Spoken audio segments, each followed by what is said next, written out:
voudrais vous parler des rapports entre le français et l'anglais.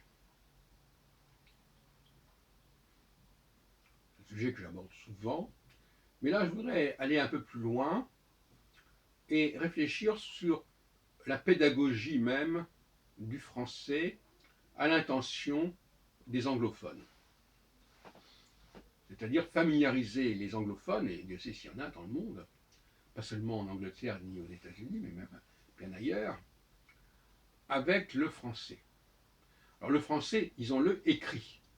On ne va pas rentrer dans la question du prononciation du français, des liaisons, des mots qui s'entendent pas, etc. La question n'est pas là.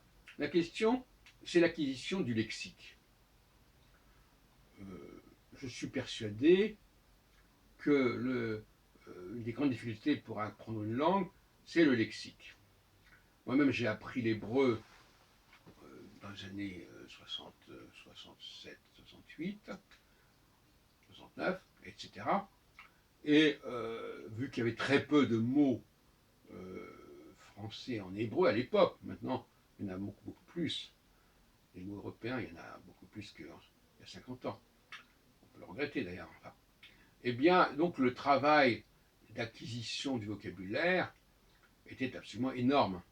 Aussi énorme que pour un enfant qui apprend à parler. Alors que lorsqu'on apprend une langue, en français, quand on apprend l'espagnol, l'italien, voire même l'allemand, sans parler de la question de l'alphabet, qui est encore un casse-tête supplémentaire pour l'hébreu, on a des points de repère assez facilement.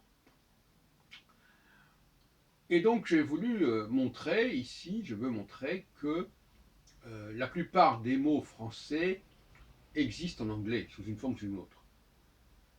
Pas forcément la forme exactement à laquelle on pense, mais elle existe. Par exemple, le verbe prendre, par exemple, eh bien, il existe, par exemple, dans le mot prisonnier, prisoner, ou prison. Bon. Donc, déjà, on a un point. De même qu'il y a aussi le mot comprehension. Et là aussi. Donc, effectivement, moi, je suis pour l'attention notamment d'universitaires, si on veut, de gens qui vont avoir à lire des mots, des textes en français, des articles en français.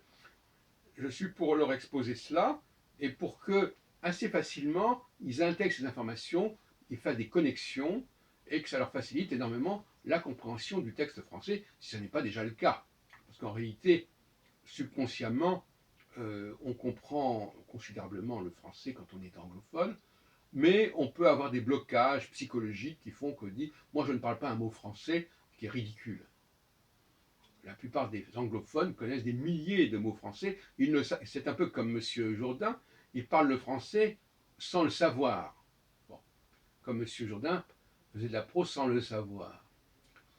Donc, je prends un verbe par exemple comme donner en français, le don.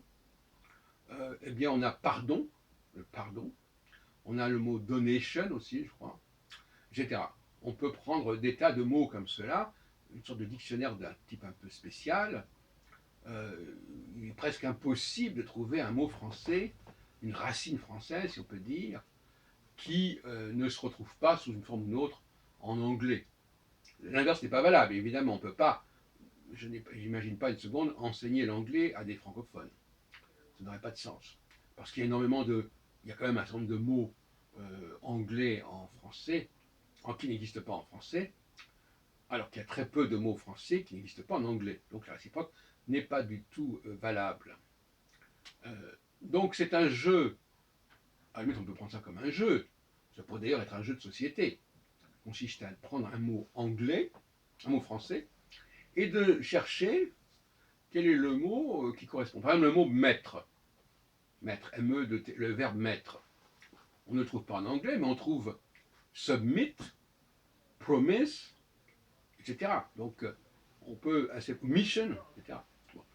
Donc on peut trouver assez facilement des connexions, des dérivés qui permettent d'intégrer déjà le signifiant et de déterminer aussi, parce que finalement les mots qui ont une même racine ont des points communs au niveau sémantique, déterminer aussi le sens du signifiant. Une fois qu'on a identifié le signifiant, on doit pouvoir à peu près trouver ce qu'il signifie, au niveau du signifié.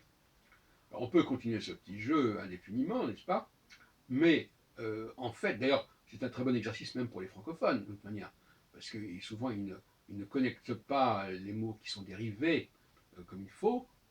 Euh, bon, donc c'est tout un travail que je propose, tout un chantier qui est ouvert, que je propose même dans le cadre de la francophonie, hein, rendre la francophonie plus accessible aux anglophones. Voilà, donc c'est ce que je propose et je pense qu'il y a une méthodologie à suivre, à développer, qui peut permettre d'englober en quelque sorte dans la francophonie, d'englober l'anglophonie au sein de la francophonie.